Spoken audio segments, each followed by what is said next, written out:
itu. Nah, antaranya. saya ingin tanya ke Mbak Desi nih, Mbak. Mbak Desi ini sudah berapa lama jadi mu'alaf? Dari 2013 sampai sekarang berarti 11 tahun. 11 tahun ya? Iya, 11 tahun. Kenapa tertarik masuk ke Islam saat itu? Alasan pertama itu dari mama saya. Nanti kalau mama kalau meninggal, siapa yang mau ngajiin mama? Siapa yang mau nyulatin mama gitu? Siapa yang mau kasih doa ke mama gitu? Ada lagi yang menarik Mas Agus. Jadi masuk Islam itu tidak tergantung usia. Mau tahu ada kakek nenek sudah 80 tahun, kakeknya, istrinya sekitar 80 kurang baru masuk Islam. Dari strata ekonomi biasanya orang mengatakan bahwa masuk orang-orang Islam apalagi ke kaum du'afa itu lebih mudah untuk digoda dengan materi. Nah, seperti apa nanti MCI itu untuk mendampingi misalnya. Lintas topik, menyingkap isu, mengungkap fakta. Assalamualaikum warahmatullahi wabarakatuh, Sobat Citra, sahabat Purnama Sidi dan pemirsa channel YouTube Lintas Topik. Kembali saya Ida Agus ketemu dengan kalian di podcast siang hari ini. Kita akan berbincang-bincang dalam program Ramadan. Karena di program Ramadan kita ada beberapa hal yang ingin kita bicarakan secara spesifik dibandingkan dengan bulan-bulan lain. Tamu kita cukup istimewa karena akan membahas satu hal yang cukup istimewa juga. Kita tahu bahwa kabar terakhir nih kemarin, mungkin teman-teman yang YouTuber itu atau penikmat YouTube tahu kan bahwa ada satu influencer yang masuk ke Islam, Dr. Richard ya. Richard itu memutuskan diri untuk menjadi mu'alaf. Beberapa bulan yang lalu juga ada influencer besar masuk menjadi mu'alaf juga. Nah, kenapa sih mereka masuk di mu'alaf? Bukannya ketika mereka berada di keyakinan lama mereka nyaman dan lain-lain, terus pindah ke agama Islam. Bisa jadi ada persoalan ada perjalanan atau pengalaman spiritual yang dialami sehingga mereka memutuskan untuk menjadi seorang mu'alaf. Hari ini kita akan membahas hal tersebut dengan Mas Hasyim Mustafa ya dari lembaga Mu'alaf Center Indonesia Peduli. Ini saya harus mengatakan peduli karena biasanya kenanya MCI ya. Assalamualaikum Mas Hasyim. Waalaikumsalam warahmatullahi wabarakatuh. Nah, maju dikit biar bagus di kamera gitu kan. Kita bagus sih loh. Bersyukur soalnya wingi. Gratis lagi. Kemudian narasumber yang kedua ini seorang ibu-ibu muda gitu kan. Kenapa saya tahu ibu muda? Karena di depan saya ada anaknya datang. Mbak Desi Inkasari. Kok Desi itu? Desi Inkasari. Desi ya benar ya? Iya, betul. Oh Desi Inkasari gitu kan. Baik.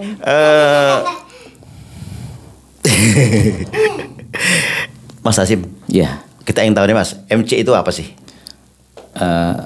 MC itu lahirnya dulu Mu'alaf Center Indonesia karena masih ada Coach Stephen. Begitu Coach Stephen sudah meninggal, kami tetap bergerak dalam pergerakan dengan menambahkan dan merubah sedikit logo. Jadi ada pedulinya, Mu'alaf Center Indonesia Peduli. Oh iya ya kayak yang di logo itu ya. Ada regionalnya di Wonosobo ya regional Wonosobo, ada di Kendal, nanti ada di seluruh Indonesia insya Allah ada. Kalau di Wonosobo sendiri mulai kapan MCI peduli? Di Wonosobo itu sebelum 2020 sudah ada, tapi sebelum itu belum memakai peduli. Nah begitu karena Coach Stephen masih ada. Nah, begitu Coach Stephen sudah nggak ada, kita ditambah logo supaya lebih peduli lagi. Oh, gitu. Memang sebelumnya juga peduli, tapi karena kalau kata Imam Syafi'i itu niat nggak diucapkan kurang gereng. Nah itu ditulis peduli supaya itu untuk mencambuk kami. Ya, iya, jadi kegiatannya juga peduli barang-barang lah pokoknya. Terus kegiatannya apa? Hanya sekedar ngurusi mu'alaf atau gimana? Oh iya, itu semua mengurusi mu'alaf itu hanya salah satunya. Sebenarnya titik beratnya itu bagaimana di Wonosobo itu jangan sampai ada orang-orang yang keluar dari Islam, terutama membentengi itu juga penting. Juga kita banyak kegiatan diantaranya hapus tato. Nah, kita itu bersinggungan dengan orang-orang yang pokoknya hampir orang dibuang. Mu'alaf kan dibuang keluarga Mas. iya? Betul, bisa ditanya nanti Mbak Desi atau yang lain. Seolah-olah mualaf itu begitu masuk ke Islam, wis kamu sudah nggak ada hubungan. Seperti biasa. Iya, ada lagi anak-anak yang pengen hijrah, tatonya banyak, mau kemana? Mau menghapus tato bayar di rumah sakit itu 1 senti 300.000. Berapa? 1 senti? Ya, 100.000. di tempat kami Gratis. mengupayakan semuanya bisa gratis dengan yang penting betul-betul niat hijrah kami bareng-bareng. Nah, kami hanya memfasilitasi itu. Oh gitu ya. Kalau anggotanya untuk MCI ada berapa? Di Wonosobo pengurus ya ada ketua, sekretaris, bendahara, ada penasihat, ada pembina. Dan ya kalau yang lain itu sifatnya hanya relawan, Volunteer. ya volunteer. Mas mungkin biar teman-teman tahu juga di mana sih sebetulnya sekretariat MCI Peduli ini? Sekretariat MCI Peduli itu ada di Jalan Kiai Muntang atau bareng dengan rumah makan gratis, yaitu ada pelangnya Gria Bahtera itu kemarin ya, kan di kita situ. undang. Jadi kami di situ juga membuka konsultasi agama. Misalkan keadaan kami tidak melulu mengurusi kemualafan, nggih. Mualaf itu betul memang kerjaan kami, tapi di dalam keluarga itu problematika itu banyak sekali permentak agama. Jangan sampai orang mbak iya kalau mau pisah jangan ke KUA, ke kami dulu. Jangan ke pengadilan agama, ke kami dulu. Nanti kami bantu. Ternyata ada yang berhasil nggak sampai cerai, kan lumayan itu. Jadi Bisa mencegah perceraian ya. itu sebenarnya ini perlu di-up karena apa? Kebanyakan orang mau pisah rumah tangga itu banyak faktor, terus mau mengadu kemana? Selama ini kan mau bingung, ya mau ke Citra FM kan belum tertampung, belum ada secara khusus pembahasan itu. Tapi kalau di Mualaf Center, insya Allah kami bantu. Artinya di situ lembaga Mualaf Center itu bisa menjadi sebuah lembaga sharing juga sih. Ya betul, sharing itu Nah, antaranya. saya ingin nanya ke Mbak Desi nih Mbak. Mbak Desi ini sudah berapa lama jadi mualaf? Dari 2013 sampai sekarang berarti 11 tahun. 11 tahun ya? Iya, 11 tahun. Kenapa tertarik masuk ke Islam saat itu? Ada 2 alasan. Yang alasan pertama itu dari mama saya.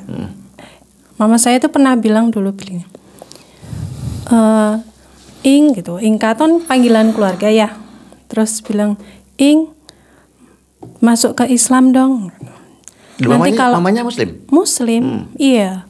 Terus, Ing masuk ke Islam. Lah kenapa mah? Kan aku sekarang ke gereja, gitu, ikut papa. Terus nanti kalau mama kalau meninggal, siapa yang mau ngajiin mama? Siapa yang mau nyulatin mama? Gitu. Siapa yang mau kasih doa ke mama? Gitu. Itu yang pertama. Terus yang kedua, calon suami itu kan Muslim. Jadi mau nggak mau ya, bukan mau nggak mau ya, maksudnya kita harus bertekad gitu, maksudnya Bismillah gitu, saya masuk ke Muslim. Dan pada saat saya masuk ke Muslim itu, saya tuh bicara sama Tuhan saya dulu, Tuhan tolong mantapkan hati saya gitu, jangan sampai nanti saya begitu masuk Muslim, saya malah menjadi beban, ya kan, jadi tolong mantapkan hati saya bilang gitu. Terus Jawaban Tuhan gimana? Just kidding. Terus saya bilang seperti itu. Sebenarnya awal-awal agak ragunya saya itu, saya bisa nggak ya ngelakuinnya sebagai seorang Muslim gitu, pertama. Terus yang kedua, nanti gimana ya respon keluarga saya, terutama kan keluarga papa Ya, gitu. keluarga besar dari bapak ya? Iya, dari papa gitu. Terus perlahan-lahan saya coba.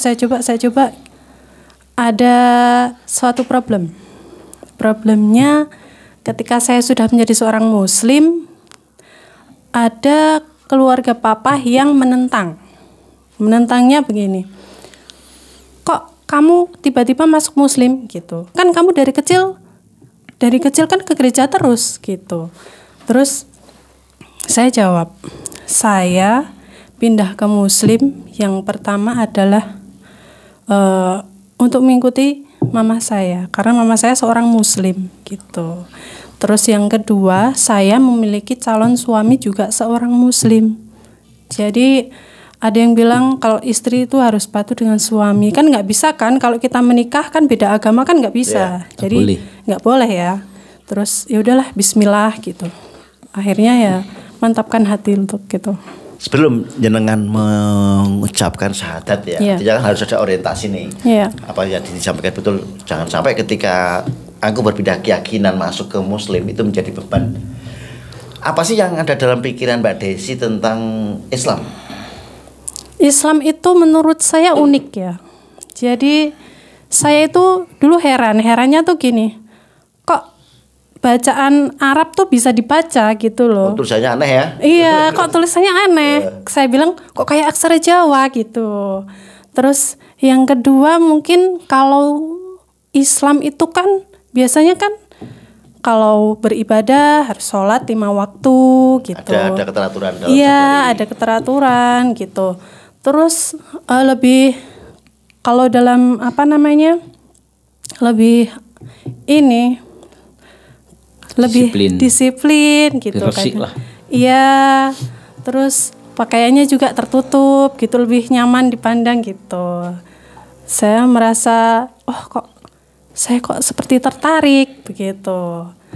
Terus menurut saya Muslim itu menjadikan seorang diri itu lebih lebih aman mungkin ya.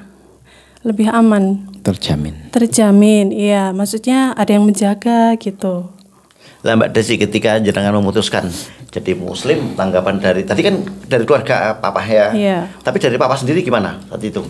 Kalau dari papa sendiri bilangnya udahlah terserah kamu aja, yang penting kamu mantep gitu. Gitu. Bilangnya gitu. Tapi ibu saat itu masih Muslim non Muslim atau Muslim? Muslim. Tetap Muslim ya? Muslim. Sampai sekarang pun ya? Sampai sekarang. Oh gitu, artinya yang non Muslim justru dari pihak bapak dan keluarga besarnya. Dan itu mendapatkan tentangan ketika Mbak Desi ini masuk ke Muslim. Akad nikahnya berarti yang menggunakan acara Islam ya? Iya. Gitu. Nah, ada nggak perubahan ketika ini kan gini loh, seperti kalau kita mau nikah nih, pertama dari bujang, terus ketika akad nikah, wah setelah ini kan aku berubah status nih menjadi seorang istri atau seorang suami gitu kan. Spiritualitas yang Mbak Desi rasakan ada nggak nih dari kepercayaan lama maupun setelah jadi Muslim? Perbedaannya 80-90 derajat lah ya. Kalau dulu mungkin saya keluar rumah rambutnya nggak pakai penutup, terserah mau pakai baju pendek atau mau pakai celana pendek terserah, bodo amat gitu ya. Tapi sekarang menjadi seorang Muslim mungkin lebih tertutup gitu, juga dipandang orang itu nyaman ya. Kadang orang kan ada yang maaf ya, wah itu pakai celana pendek, pakai baju pendek, keluar rambut disemir ini itu gitu. Jadi lebih merasa nyaman. Yang kedua lebih enak aja gitu loh. Tertata lah hidupnya. Iya, juga semakin kesini kok semakin nyaman gitu. Pertama begitu maaf ya, setelah masuk Muslim saya nggak langsung pakai hijab. Masih terbuka gitu, walaupun nggak pakai yang celana pendek gitu nggak.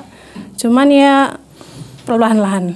Kapan proses. Mulai menggunakan hijab sama baju-baju yang syar'i gitu, Mbak? Kalau mulai itu tahun 2015 ya? Iya. Sementara masuknya di 2013 ya, 2 tahun. Perlu 2 tahun untuk masuk cepat ini prosesnya. Kalau 2 tahun sudah bagus ya. Bagus. Nah Mas, biasanya kan mu'alaf itu pemahaman agama Islamnya bisa jadi 0 atau minim ya. Terus di mana peran ini MCI untuk membina para mu'alaf? Di mu'alaf center itu hampir semuanya yang masuk Islam yang 0, ya kayak seperti Pertamina lah, mulai dari 0 ya. Tapi yang baik. Artinya ketika mereka masuk Islam, kita bimbing tidak harus di dalam satu tempat. Misalkan mu'alaf kumpul hari ini di mana, enggak. Tapi ada kebijakan atau lebih pasnya kami menitipkan ke ada pondok pesantren terdekat atau ustadz terdekat dengan mereka yang mukim di situ. Artinya ketika misalkan seperti Mbak Desi, kami menemui ustadznya, Pak Ustadz tolong titip Mbak Desi, diajarkan monggo. Standarnya di standar umum lah, artinya yang sederhana. Jadi orang masuk Islam itu yang penting seharian dulu, nggak langsung belajar ini itu, enggak lah. Yang penting bertahap ya, pemahaman itu pelan-pelan, dan terserah nanti setelah mereka. Seperti Mbak Desi itu luar biasa. Mbak Desi nanti bisa diceritakan. Mbak Desi itu begitu masuk Islam, khirohnya atau semangatnya berislam itu tinggi. Jarang seperti Mbak Desi, mungkin ya nggak banyak mu'alaf seperti itu. Jangankan mu'alaf, yang nggak mu'alaf aja orang pengen ngaji sedikit. Tapi Mbak Islam dari lahir ya. Begitu Mbak Desi masuk Islam ternyata pengen memperbaiki diri. Termasuk 2 tahun proses itu cepat. Mbak Desi itu artinya hijrah dari pakaian biasa ke pakaian muslim rapi. Artinya kesadaran, oh ternyata muslim itu enak dipandang, aman, nyaman. Tapi ketika Mbak Desi ini memutuskan berislam, berarti menyerahkan jiwa raganya untuk Islam. Jadi saya harus ngoyok, kalau bahasa Wonosobanya ngoyok ketertinggalan saya harus ngaji, saya harus belajar Quran, saya harus ini. Nah itu pun kalau harus dibimbing. Nggak bisa Mbak Desi membuka buku sendiri, itu nggak bisa, pasti itu hasilnya berbeda. Tapi ketika Mbak Desi mau mencari kemana, nah kami menginformasikan kepada Mbak Desi, oke Mbak Desi kalau ngaji Quran ke sini, kalau mengaji ini ke sini. Seperti kami titipkan di tempatnya Ustaz Zaiber di Mahfaza, Mbak Desi ternyata sampai sekarang tetap hadir di situ. Kan berarti kan pasti ada perubahan. Kita belajar itu nggak dituntut untuk pinter, tapi Allah akan memberikan sedikit-sedikit demi sedikit pemahaman. Artinya peribadahnya jadi benar. Artinya gini Mas, MCI sebagai sebuah lembaga yang menaungi para mu'alaf ini juga selalu melakukan pendampingan-pendampingan ya. Ada, itu namanya mu'alaf guard divisinya itu. Apa? Mu'alaf guard. Itu pengawal ya. Pengawal betul-betul memastikan mu'alaf ini aman. Artinya jangan sampai, kami bahkan sampai mengawal ke proses, misalkan orang itu sudah meninggal pun namanya dalam pengawalan kami tetap kami kawal. Artinya mu'alaf yang masih, jangankan belum meninggal seperti Mbak Desi, harus dipastikan Mbak Desi belajar di mana ini itu. Apalagi Mbak Desi gayung bersambut mau belajar. Ada juga mu'alaf nggak seperti Mbak Desi, kami arahkan belajar tapi nggak mau belajar, ya sudah. Bukan berarti kami menyerah, tapi memang tipikalnya seperti itu. Biasanya mungkin mau belajarnya dengan si A, ya oke kami tunjuk si A. Belajarnya mungkin mau sepekan sekali, oh monggo, tapi tetap kami pantau harus belajar. Seperti Mbak Desi untuk bisa mengejar ketertinggalan pemahaman dengan ajaran Islam, apa yang Mbak Desi lakukan saat itu? Yang untuk pertama kali itu saya masuk ngaji ke Akademi Waktar. Oh, punyanya Ustadz Rosyid dan Ustazah Lisa. Iya. Itu pertama saya tuh lihat status gitu. Lihat status sepupu saya kan, bilang, "Kok ini ada ini ya? Apa tempat untuk ngaji tapi untuk ibu-ibu gitu kan kebanyakan." Terus kan kalau anak-anak malu udah gede ya, gitu. Juga sebenarnya ada keraguan. Keraguannya gimana ya? Karena dulu waktu kecil kan pernah pengalaman itu, yang dulu waktu kecil kan ngaji, terus dibilang sama guru ngajinya, orang Kristen kok ngaji. Nah itu sejak saat itu kayak rasa trauma. Iya. Ya Allah, saya bisa nggak ya? Saya tuh pengen loh belajar ngaji gitu loh. Terus saya tuh pengen mendalami agama yang benar-benar tahu apa sih Islam itu gitu loh. Kan saya benar-benar dari yang nol ya. Minus ya. Minus sekali. Iya betul. Juga saya itu telat ngejar apa untuk pemahaman agamanya. Iya, telat belajar, telat sekali. Saya ya Allah kecewa dengan diri saya sendiri. Kok kenapa baru sekarang saya belajar ngaji gitu? Kenapa nggak dari dulu pas saya begitu masuk Muslim gitu loh. Terus yang kedua, saya diperkenalkan di tempat pondoknya Bu Udin, Pak Sirobudin itu. Terus saya bertemu Jamiatul Imam. Saya ngaji di situ dan bertemu dengan Pak Jo juga. Dan Pak Jo mengarahkan untuk bertemu dengan Pak Hasim ini. Dan di situ saya kontakkan dengan Pak Hasim. Saya bertanya ada kegiatan apa gitu. Biar saya nggak nganggur banget gitu loh. Juga saya berangkat kajian dan mengaji itu belajar pemahaman tentang agama hanya di Akademi Waktar. Bagus sih, bagus di sana, Masya Allah. Senang sekali saya. Terus setelah bertemu dengan Pak Hasim, saya pertama kali ngaji yang di luar tuh di Mafaza. Oh di ini ya pengajiannya. Iya, Masjid Masal. Iya, Ustazah Eva. Terus saya ngaji di situ. Pada saat saya pertama ngaji di situ, Masya Allah, saya dikenalkan dengan Ustazah Eva. Di situ saya suruh maju ke depan. Saya mau ngapain gitu. Ternyata di situ diperkenalkan dengan jamaah di si Mafaza itu. Jamaah baru ya? Iya, sebagai jamaah baru. Terus rasanya ya Allah, seperti ini ya. Banyak. Iya, ya Allah. Kok saya ini bukan siapa-siapa loh. Kok diperkenalkan dengan jamaah, dengan orang-orang muslim yang begitu banyak gitu. Saya sangat terharu sekali sampai nangis. Kalau yang dipelajari Mbak Desi, apa yang dipelajari? Yang dipelajari tentang mungkin pembentukan akhlak begitu ya. Kalau sebelumnya kan tidak ada yang, sebelum saya masuk muslim kan tidak ada yang sedetail itu. Kalau di muslim kan banyak mungkin tentang bagaimana cara menghargai, pertama menghargai suami atau menghargai orang tua, itu sebelumnya saya nggak dapat itu. Dan di situ setelah mengikuti kajian itu saya sedikit paham, mengetahui ilmu itu. Oh gitu. Tapi kan gini Mbak Desi, jenengan masuk nih dalam dunia Islam. Iya. Pemahamannya dan sama sekali nol, minus bahkan itu kan. Nah, hal-hal ketika yang menyangkut teknis dipelajari nggak, misalnya basic nih untuk wudu, terus hal-hal keseharian yang memang harus dipahami dan dimengerti oleh kaum muslim itu. Belajar nggak? Saya belajarnya lewat Google malah. Waktu itu lewat Google? Iya, lewat Google. Terus bisa belajar secara intens, ada pendamping seperti Mas Hasim itu, berarti belum lama? Belum, iya. Di Akademi Waktar sudah berapa lama? Akademi Waktar baru 1 tahun mungkin. Ada nggak perubahan, misalnya sekarang sudah mulai bisa baca Quran? Iya, ya sedikit-sedikit, bismillah.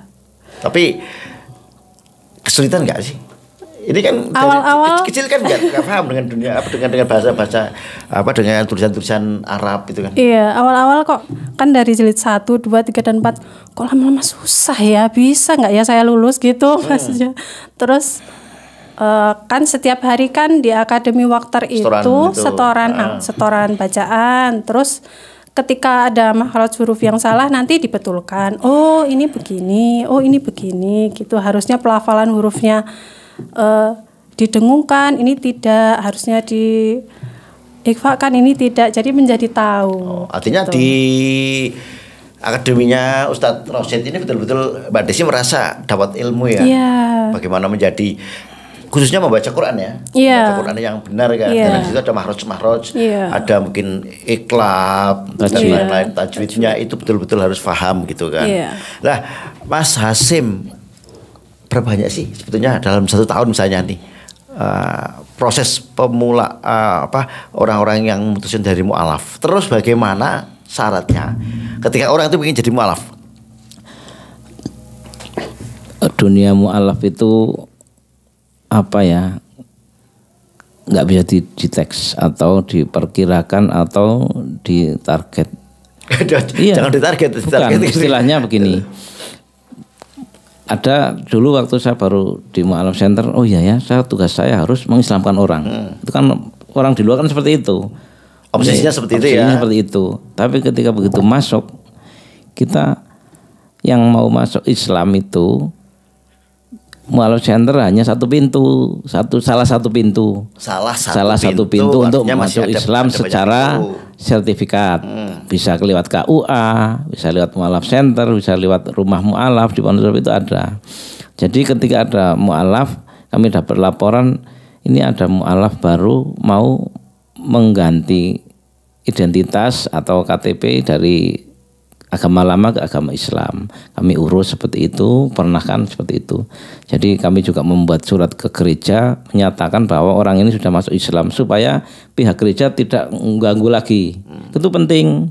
Itu yang perlu diketahui di orang di luar kan. Begitu orang itu sudah masuk Islam, kita ada pembinaan seperti Mbak Desi itu, kita tanya mau belajar ikut kami di satu tempat atau lebih milih tempat dekat, biasanya terdekat. Nah seperti itu. Jadi untuk syarat masuk mu'alaf itu sebenarnya nggak banyak.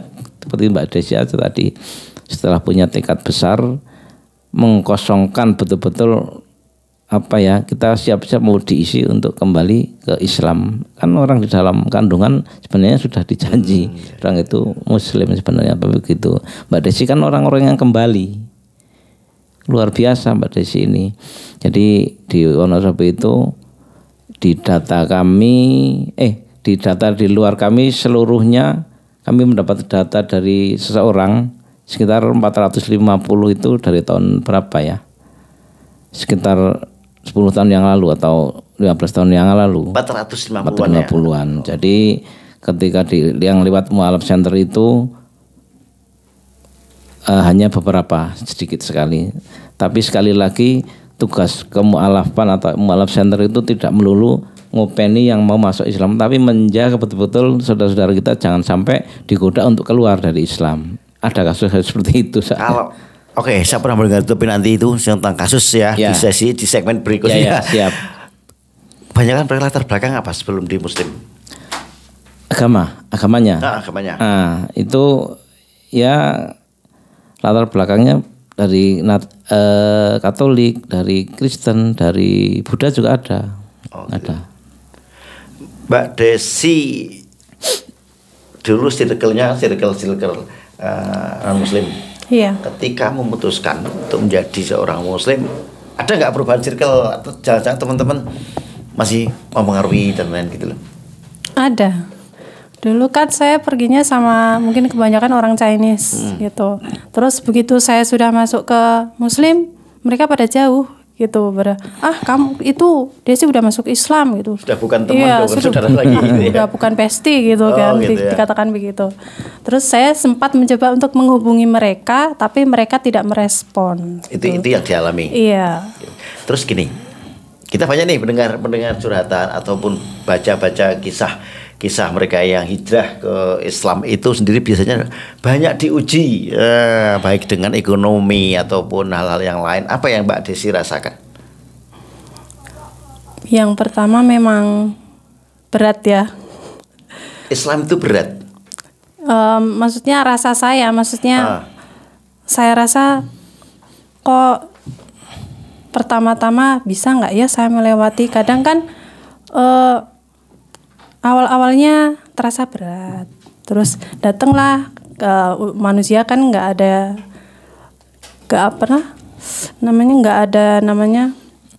selalu diberikan ujian, tapi lebih ke sini yang tadinya nggak sabaran kalau misalkan dapat ujian apa terus kok gini sih gitu, terus semakin kesini lebih sabar gitu. Oh gitu.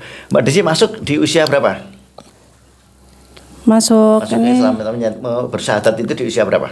17 ya, artinya sebenarnya kan sudah banyak pengalaman kalau apalagi di usia remaja saat itu kan.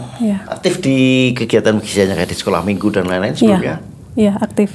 Yang dirasakan, saya pengen mempertajam lagi pengalaman spiritualnya dari mulai kondisi non Muslim terus memutuskan karena jangan mau nikah gitu kan. Kan mesti ada sebuah gejolak gitu kan. Ada sih. Gejolaknya itu kan dulu saya seorang aktivis gitu. Maksudnya di gereja, kegiatan di gereja gitu. Terus ketika mau masuk Islam, rasanya pertarungan hebat. Iya. Itu kan pasti. Maksudnya Muslim itu kan saya bisa nggak sih sholat 5 waktu gitu, ada rasa males nggak sih ya gitu, karena Islam itu kan harus pagi harus bubuhan ya, harus bangun pagi harus subuh, ntar siang dengar azan harus sholat pagi, gitu ya kan. nanti sampai Sore. sampai sore sampai malam, bisa nggak ya saya gitu, ada keraguan gitu sih. Oh gitu ya. Iya sebenarnya. Waktu itu taat gak sih sebetulnya? Ketika sudah masuk Belum, Muslim. ketika masih ketika belum. keyakinan lama.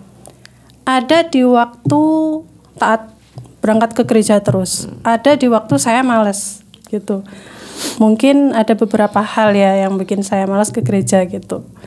Jadi kadang kalau lagi Semangat berarti. semangat banget gereja dari pagi, nanti pulangnya sore. Kalau enggak dari siang nanti sampai tengah malam sampai jam 11. Kan ada latihan menari atau Aktivitas di gereja itu banyak pokoknya ya? aktif di gereja gitu. Oh gitu ya.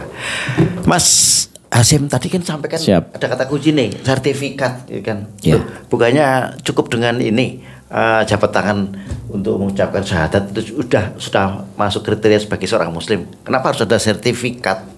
Yaitu secara hukum itu kan sertifikat kan mengikat untuk diri mualaf sendiri, untuk kami Mualaf Center Indonesia kita sudah mengeluarkan itu, artinya Mualaf Center Indonesia Peduli kan ada berbadan hukum, ada nasionalnya, artinya ketika kita mengeluarkan sertifikat itu menguatkan tidak hanya di lisan seperti tadi. Oke lah kita sudah bersyahadat, tapi ketika kita ada mualaf sertifikat, Mbak Desi suatu saat bisa menunjukkan, misalkan nih dari pihak gereja, Mbak Desi ini ke gereja lagi, maaf saya sudah ini, kan sudah selesai. Sebagai bukti otentik. Bukti otentik Misalnya itu. seperti ini. Ya betul. Ini sebagai bukti otentik bahwa Ya. mualaf itu sudah betul menjadi seorang Betul, muslim. di bawah naungan Mualaf Center Indonesia Peduli. Mungkin di KUA juga seperti itu. Mungkin di rumah Mualaf juga SOP-nya seperti mungkin itu. sama ya? Ya, hampir sama seperti itu. Yang beda itu mungkin setelah masuk Islam metode pembinaan mungkin agak berbeda. Ya. Ya.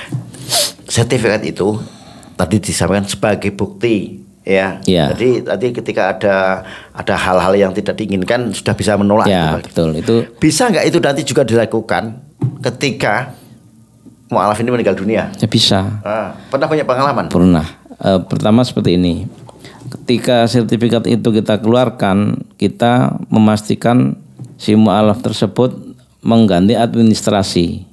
Artinya dari KTP semuanya kan harus berubah sesuai agama yang baru. Di agama Ya, itu ya. itu sertifikat sebagai dasar itu dari Iya. bahwa orang ini sudah Islam, benar-benar penguatnya ini, ada nomor induknya seperti ini, kita keluarkan mengajukan KTP ini, jadi melalui orang rujukannya sertifikat itu. Ada kasus seperti ini, orang sudah meninggal, kasus di Wonosobo nggih. 2 kali kami berebut jenazah. Ini perlu kita ketahui. Kami dapat kabar, kami punya informan, Pak, ada mualaf mau dikuburkan secara Nasrani. Loh, di mana? Mualafnya sekarang sudah di rumah duka. Kami just ke sana sama teman-teman ke sana.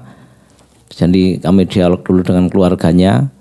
Itu mualaf, mohon maaf, yang satu yang meninggal itu suaminya itu dulunya Chinese, agamanya ya kalau tidak salah Nasrani.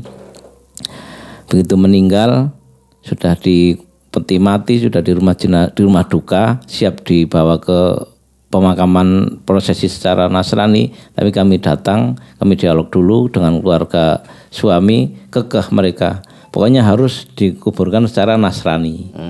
Tapi kami dapat informasi itu sudah Muslim. Kami tanya dulu dengan istrinya, ini betul Bu sudah Muslim? Oh iya Pak, karena saya juga Muslim, dulu menikah dengan saya itu, jadi ini ayah masuk Islam. Betul. Jadi Ibu seperti apa pengennya? Ya pengen secara Islam. Nah ketika istrinya seperti itu, berarti kan betul-betul istrinya itu ingin sehidup semati di dalam Islam bersama suami. Meskipun sudah jadi jenazah, kami nego lagi dengan keluarga besarnya suami. Akhirnya keluarga besar suami itu luluh. Kami dipersilahkan untuk ngopeni jenazah itu. Kami lihat jenazahnya sudah resik. karena waktunya sudah mepet, kasihan kalau di Pulau Soro lagi. Kami langsung bawa jenazah itu, kami sewa kerenda, ambil kerenda, bawa ke musola untuk disolatkan. Indah sekali Mas Agus itu. Terus pakaiannya sudah diganti ya? Enggak, pakaiannya enggak diganti. Karena enggak diganti. Enggak menggunakan kafan? Enggak. Kenapa? Ya itu waktunya, karena waktu meninggalnya kan sudah dari malam. Itu kejadiannya sudah sore. Jadi ketika jenazah Islam itu dimakamkan, Yaitu keadaan darurat. Artinya keadaan darurat itu kasihan sekali kalau diopeni lagi. Itu jadi begitu kami sholatkan, kami bawa ke tempat makam. Ternyata makamnya itu sebelahan dengan makam yang mereka rencanakan, makam Nasrani itu. Kalau Nasrani di sini, blok sini, yang Muslim di sebelah sana.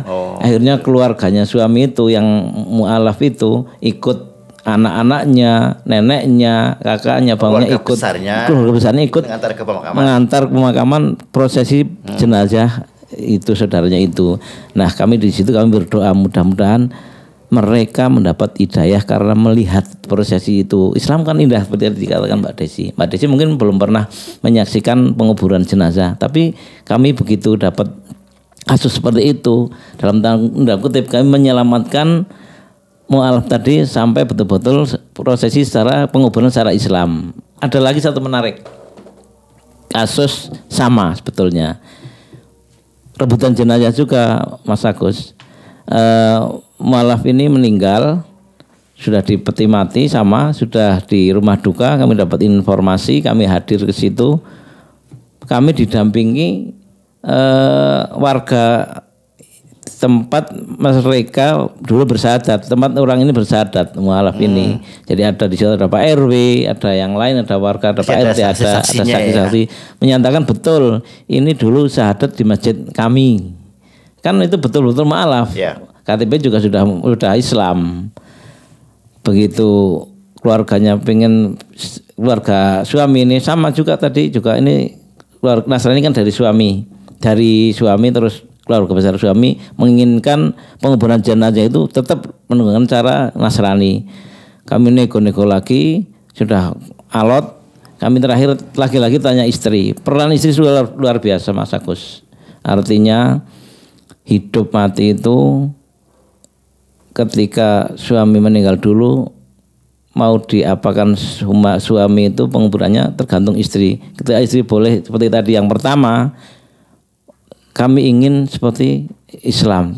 Alhamdulillah Allah mengabulkan. Tapi yang kedua ini kami tanya, Mbak, ini kan kami dari tadi nego-nego sulit sekali. Mbak maunya seperti apa? Betul Pak, itu dulu suami saya masuk Islam, tapi karena ingin menikah dengan saya. Nah terus setelah menikah itu dengan jenengan ke masjid nggak pernah, ke gereja lagi nggak pernah. Terus tata cara berdoa misalkan mau makan apa, oh ya mati yang lama Pak seperti ini. Oh jadi maunya Mbak seperti apa nih jenazahnya mau diapakan? Kami tetap pengen secara Nasrani walaupun Mbak Muslim, iya, walaupun suaminya Muslim, iya. Disitulah akhirnya kami tidak bisa berbuat apa-apa. Artinya tidak bisa berbuat apa-apa itu jika kami teruskan mudaratnya akan lebih banyak. Kami serahkan kepada istrinya.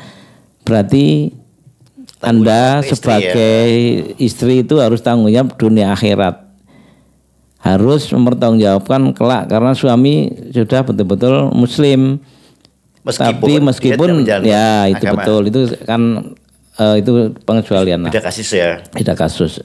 Tapi ketika injury time istri bilang seperti itu, kami nggak bisa apa-apa, kami serahkan, monggo silahkan. Tapi kami tetap niat awalnya ingin menyelamatkan jenazah ini prosesi secara Muslim, karena daripada kami ribut atau nanti imbasnya kemana-mana, oke lah silahkan tanggung jawab kami serahkan kepada istri. Jadi itu kasus seperti itu tuh 2 kali kasus endingnya berbeda. Oh gitu. Itu seperti artinya itu. Ketika terjadi hal-hal yang berkaitan dengan mu'alaf itu, ya yang paling bertanggung jawab, artinya yang menjadi pedoman dari MCI untuk ambil keputusan itu keluarga, istri terutama, istri ya, ataupun suami betul. Apapun pendapat keluarga besar, ketika istri ataupun pasangan hidup itu menyatakan tetap kekeh dengan pendapatnya, MCI nggak bisa berbuat banyak. Iya, nggak bisa berbuat banyak. Tadi ada iya betul. Kasusnya endingnya berbeda. Iya. Betul. Oke. Usia sekarang mereka yang melakukan mu'alaf itu biasanya di usia berapa sih? Rata-rata mu'alaf itu contoh terdekat Mbak Desi ketika mau menikah ada keinginan atau menikahnya di masjid, ini orang harus masuk Islam, saya harus masuk Islam. Lagi-lagi itu kan kasuistis, artinya ada yang setelah menikah terus berislam terus taat, ada yang setelah menikah Islamannya ya pokoknya seperti KTP seperti itu, memanfaatkan supaya bisa menikah, itu ada. Jadi ada lagi yang menarik Mas Agus, jadi masuk Islam itu tidak tergantung usia. Mau tahu ada pasangan kakek nenek sudah 80 tahun, kakeknya istrinya sekitar 80 kurang baru masuk Islam. Saya sampai nangis itu kayak kami datang ke sana. 80 tahun. 80 tahun, indah sekali itu. Jadi begini, kakeknya itu mereka punya anak satu laki-laki, anaknya sudah masuk Islam karena menikah dengan Muslim, jadi anaknya laki-laki itu masuk Islam sudah dulu. Tapi orang tuanya belum. Begitu sekitar beberapa tahun yang lalu, 2 tahun yang lalu kalau tidak salah, kakek nenek ini kakeknya dulu memutuskan menjadi mu'alaf, masuk Islam bulan Oktober. Belajar Islam, pokoknya dengan segala perjuangannya 2 bulan kemudian mereka meninggal dunia. Kami mendengar cerita itu, orang itu lebih baik daripada saya. Mereka ternyata terbukti meninggal secara Muslim. Mudah-mudahan kita semua meninggal secara Muslim. Amin. Artinya Allah itu selalu memberikan kesempatan untuk kembali. Buktinya 80 tahun masih ditunggu kembali, akhirnya masuk Islam. Neneknya tidak salah 2 bulan kemudian setelah kakek meninggal itu masuk Islam. Nah, kami ditelepon keluarganya, begitu kakeknya meninggal otomatis karena pasangan itu oleng Mas Agus. Jadi nenek ini sering ngendong, kalau bahasa Wonosobanya ngendong itu main ke rumah tetangga yang non Muslim, yang teman-temannya dulu, dipengaruhi supaya simbah masuk kembali lagi aja ke agama yang lama. Oleng, begitu sampai rumah nggak mau sholat, pokoknya abai lah seperti itu. Nah, kami ditelepon untuk memberikan solusi. Kami cerita dengan simbah, si nenek ini, Mbah, simbah pengen ketemu Mbah Kakung nggak? Ya pingin, Mbah Kakung tapi sudah meninggal. Ya pingin, artinya simbah harus tetap Islam, simbah tetap sholat nggih. Oh iya, simbah mboten pareng ngendong, artinya simbah nggak boleh, mboten penting keluar-keluar, simbah harus di rumah mawon, di rumah saja. Simbah nggak usah bercerita dengan orang-orang, cukup dengan menantunya. Simbah kan iman nggih Mbah? Iya iman sekali. Cucunya ada kan Mbah yang di PAUD di TPQ? Iya, artinya simbah bareng-bareng cucunya itu ngaji dibimbing oleh menantunya yang Muslim itu. Kan luar biasa, artinya ketika seseorang memutuskan Islam itu, kalau Mas Agus sebelum jumpa dengan saya, sebelum kenal mu'alaf center biasa saja, masuk Islam ya pora, keluar ya pora. Tapi nanti Mas Agus bisa rasakan setelah keluar dengan berkenalan dengan mu'alaf center, rasa-rasanya jangan sampai ada saudara kita yang keluar. Begitu ada saudara yang masuk Islam seperti Mbak Desi diperkenalkan di kajian yang banyak sekali itu jamaahnya. Mbak Desi rasanya begini, diterima sebagai jangankan Mbak Desi, jangan Mbak Desi, saya yakin jamaah semuanya nangis itu Mas Agus. Saya pernah di posisi itu. Orang ucu-ucu masuk diperkenalkan, ini orang ada saudara kita baru masuk Islam, rasanya kan Masya Allah penerimaan luar biasa. Itu seperti itu. Jadi ketika mu'alaf itu kami menjaganya begitu dari mulai mereka masuk Islam, kenal dengan kami menjaga insya Allah sampai detik-detik terakhir mereka meninggal, kami tetap di dalam membantu mereka. Tetap didampingi. Tetap. Setidaknya mereka kan juga butuh masukan, butuh betul, bimbingan seperti itu kan. Meskipun intensitas seperti itu kan tergantung kebutuhan mu'alaf sendiri. Ada yang mu'alaf pengennya tanya, ada yang mu'alaf tanya dengan online ya nggak masalah, tapi tetap kami ada, karena ada datanya, sesekali kami hubungi, ada butuh apa atau kesulitan apa, itu seperti itu. Jadi ngwongke lah seperti Mbak itu. Desi ini Ramadan saya ingin tahu sih, apa yang jenengan rasakan saat ini ketika mungkin ya meskipun udah agak lama ya, tapi kan jadi jenengan bilang kenapa sih aku belajar Islam secara apa bahasanya apa secara kafah ya, secara serius barusan gitu kan. Nah bukan dulu waktu baru awal-awal ya, tapi ya memang itu proses lah. Nah sekarang ketika Ramadan gini apa yang Mbak Desi rasakan sebagai seorang muslim barulah? Ramadan ini yang saya rasakan, saya bisa lebih memahami seorang muslim itu harus menjalankan saat Ramadan itu harus seperti apa gitu. Jadi lebih ibadahnya lebih di khusyuin lagi gitu. Yang tadinya males-malesan ntar dulu lah, misal nunggu azan nih, azan itu harusnya langsung sholat, ntar dulu gitu kan tadinya nanggung ya lagi ngapain gitu. Sekarang ya lebih waktunya azan kumandang langsung udah siap-siap gitu. Terus ngajinya juga lebih dikebut lagi ya dari sebelum-sebelumnya gitu. Oh, gitu. Terus hubungan dengan keluarga besar dari Papa gimana? Semakin kesini alhamdulillah membaik. Dari yang sebelumnya dia menentang sekali, kok kamu masuk muslim nanti kamu seperti ini gitu. Tapi Papa masih dengan masih dengan keyakinan lama? Meninggalnya masih. Oh, udah meninggal? Sudah. Oh, meninggal ya. Nah, keluarga besar lagi ada nggak yang mengikuti jejak Mbak Desi masuk ke Islam? Nggak ada. Belum ada ya? Belum ada. Ya, kita berharap itu sih pilihan dari hidayah ya. Kita nggak bisa memaksa seperti yang tadi disampaikan oleh Mas Hasim bahwa ini bukan target, ini bukan itu lembaga bisnis boleh, tapi ini kan nggak bisa karena semuanya menyangkut hidayah.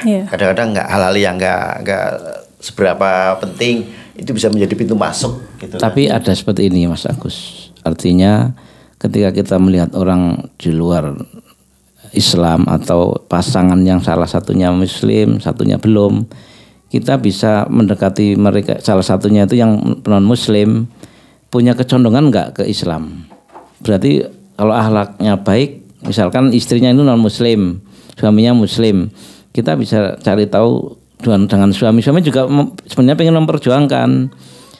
Kita nggak bisa langsung Bu masuk Islam saja, nggak bisa. Kita harus cari orang yang dianggap hierarki oleh mereka, entah itu teman dekatnya, bestinya, ngomongi Bu masuk Islam saja, ini bisa seperti itu. Jadi selain kita menunggu hidayah Allah, kita mengupayakan jalan memberitahu. Ikhtiar lain artinya ada jalan-jalan seperti ini. Kita harus tahu ada kecondongan nggak. Kalau nggak ada kecondongan jangan dulu terlalu keras. Misalkan si A ada kecondongan, pelan-pelan dikasih. Kita memberi dulu, kita memberi makanan, kesenangan atau apa, nggak langsung masuk Islam nanti ini janji, yang enggak juga. Masuk Islam yang sudah Islam aja ada yang enggak taat kok, ada yang ini nah itu kan enggak seperti itu. Jadi atau Mas Agus pengen tahu, ada satu keluarga ini sedikit cerita. Keluarga itu satu keluarga non muslim semua di suatu kampung. Ada pembangunan masjid di kampung tersebut. Keluarga itu meminta izin kepada pengurus masjid, pengurus pembangunan. Pak, bolehkah kami bantu pasir? Keluarga itu? Iya, padahal non muslim. Kalau Mas Agus jadi pengurus masjid mau bilang apa coba? Ya masih mikir-mikir juga ya. Iya kan? Karena itu menyangkut tempat ibadah gitu kan. Itu Allah memberikan jalan terbaik melalui pengurus masjid, pengurus pembangunan. Mau Pak silahkan. Datanglah pasir entah berapa itu. Keluarga Nasrani itu, keluarga non muslim ini membantu mengirimkan pasir untuk pembangunan masjid. Mas Gus pengen tahu beberapa tahun kemudian satu keluarga ini Allah beri hidayah. Mereka masuk. Semua masuk Islam semua, anaknya, istrinya, suaminya. Satu keluarga itu ya. Saya sampai cerita ini masih pengen itu. Artinya lagi-lagi Allah itu memberikan kode sebenarnya, itu kan kecondongan yang saya bicarakan tadi. Ini berarti ada kecondongan baik untuk kesini, arah baik, tapi nggak terbaca oleh yang lain. Artinya nggak terbaca itu kalau orang biasa saja, mohon maaf kalau belum berdekatan dengan mualaf, mengurusi mualaf tuh nggak akan terpikirkan hal seperti itu. Tapi itu kan real terjadi. Nyumbang pasir itu juga orang nggak tahu Allah menunjukkan kerentak satu keluarga masuk Islam. Ya, Itu kan luar biasa itu. Itu mungkin menjadi sebuah Ya, pintu masuk. pintu masuk betul. Ya. Jadi pentingnya niat nggih Mbak Desi nggih. Meskipun sudah di Islam, Mbak Desi harus setiap hari punya niat, nanti sore saya harus berbuat baik. Besok saya harus niat baik. Niat saja sudah dicatat baiknya. Itu di Islam. Kalau niat buruk belum dilakukan, tidak ditulis, tapi niat baik belum dilakukan meskipun terakhir tidak jadi dilakukan karena satu dua hal bukan kemauan kita, tetap ada nilai pahalanya. Makanya seperti orang tadi, keluarga tadi membantu pasir, kau tahu Allah memanggil. Nah, itu kan luar biasa. Ada satu lagi Mas Agus. Ini jadi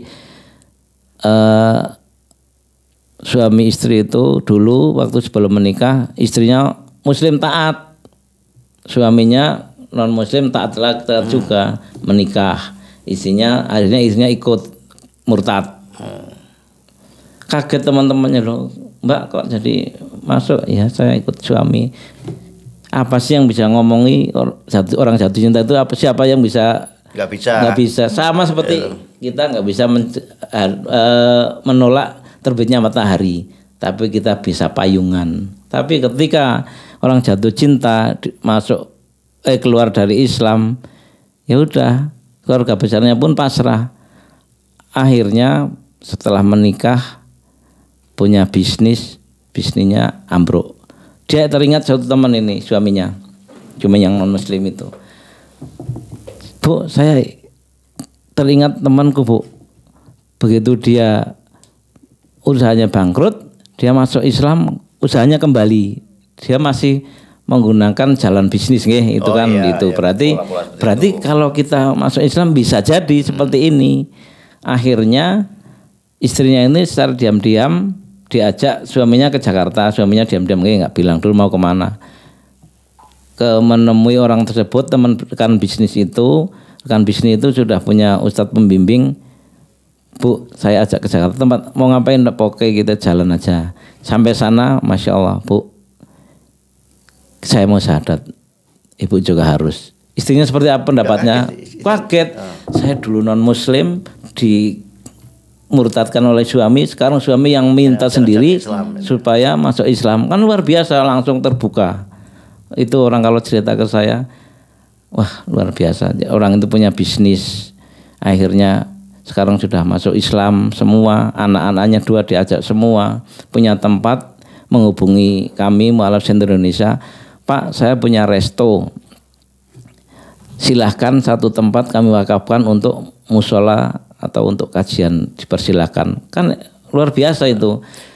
Saya cerita ke teman-teman itu, hirohnya ya, artinya itu suami itu menganut non muslim tapi memang taat. Begitu masuk Islam sudah gampang taatnya lagi. Soleh gampang itu ternyata, itu luar biasa. Jadi apa ya, dulu teman saya pernah bilang kebebasan orang itu akan berhenti ketika sudah mentok. Jadi mentok itu akhirnya sadar, oh iya ya, mentok sudah habis, blank, akhirnya kembali, oh ternyata saya harus kembali. Sama seperti itu, entah jalan bisnis, entah apa. Tapi saya meyakini laki-laki itu insya Allah luar biasa. Jadi masuk Islam itu ada yang anak kecil di surga, karena ada, kalau mau tahu, anak Chinese itu SD masuk Islam sendiri. Belum balik berarti dia? Belum itu. Terus ada. Gitu gimana? Orang tuanya cek aja, dia Jumatan. Terus saya cerita, nggak ada penentangan dari orang tua? Ya mungkin awalnya menentang, tapi karena teman-teman sekolahnya, akhirnya teman-teman ngajinya, ya dia tetap Islam, sholat. Sekarang sudah remaja sudah. Itu berarti ilmu usia bukan ancar-ancar kapan masuk Islam, pengetahuan bukan, karena teman-temannya Islam, teman mainnya Islam, akhirnya masuk Islam terus enak menikmati traweh, puasa. Orang tuanya padahal belum, kan luar biasa. Ada juga yang suaminya non muslim akhirnya masuk Islam. Ada yang kasus non muslim itu banyak, pernikahan seperti itu. Yang sama persis itu 2 keluarga, dulu satu suaminya non muslim, istrinya muslim jadi murtad, sekarang kembali semua jadi Islam semua. Kami pernah mensyahadatkan, bahkan akad nikah ulang kami ke situ hadir. gitu. Selamatan akhirnya satu keluarga besarnya nangis-nangis itu, anak saya sudah kembali. Kan indah sekali Mas Agus. Lah kayak gini juga. Tadi kalau faktor usia tidak jadi masalah. Ya. Bisa jadi orang tua yang sudah 80 tahun. ada anak-anak yang masih Ya. belum balik masuk. Ya. Dari strata ekonomi biasanya orang mengatakan bahwa masuk orang-orang Islam apalagi ke kaum duafa itu lebih mudah untuk digoda dengan materi. Nah, seperti apa nanti MCI itu untuk mendampingi misalnya kayak Mbak Desi nih, Mbak Desi Yeah. masuk Islam. Itu kan juga harus didampingi. Betul. Terus teman-teman mungkin mu'alaf yang secara ekonomi kurang beruntung gitu. Apakah ada pendampingan dari sisi materi seperti itu? Ada. Jadi kami di Mu'alaf Center Indonesia itu kami melihat, kalau yang ini kami lihat usia produktif. Ada seseorang yang masuk Islam masih usia produktif, suami istri, suaminya begitu masuk Islam kan kehilangan pekerjaan. Kami ngelingke atau menyambung dengan teman-teman kami yang punya perusahaan, tempat usaha atau punya toko atau punya apa, punya bengkel. Ada nggak lowongan satu untuk orang ini? Oh ada Pak, kami kirim. Jadi orang ini secara pekerjaan kami Secara ekonomi terselesaikan, itu secara itu. Jadi artinya kami juga tanggung jawab seperti itu. Jangan sampai orang masuk Islam kok akhirnya malah tambah kosong ya. itu jangan sampai seperti itu. Walaupun secara bentuk bantuan atau kualitas bantuan belum maksimal atau ya namanya juga barang-barang napak seperti itu, yaitu jangan sampai oleng lah intinya. Artinya ketika dia mu'alaf ini memutuskan diri masuk ke Muslim, Iya. tidak ada tanggung jawab juga Iya, dari betul. lembaga-lembaga seperti MCI Iya. agar mereka juga tidak tergoda lagi untuk kembali ke Betul. keyakinan lama seperti itu. Mbak Desi, di akhir podcast ini ada nggak statement yang ingin disampaikan? Mungkin tentang perasaan jenengan sekarang menjadi Muslim atau apa. Tapi disclaimer ya bahwa apa yang kita sampaikan di podcast kali ini tidak untuk menjudge sebuah keyakinan. Kita Betul, hanya sedang iya, berbicara sharing. tentang saudara-saudara yang masuk ke Muslim sebagai seorang mu'alaf. Ini harus kita sampaikan juga.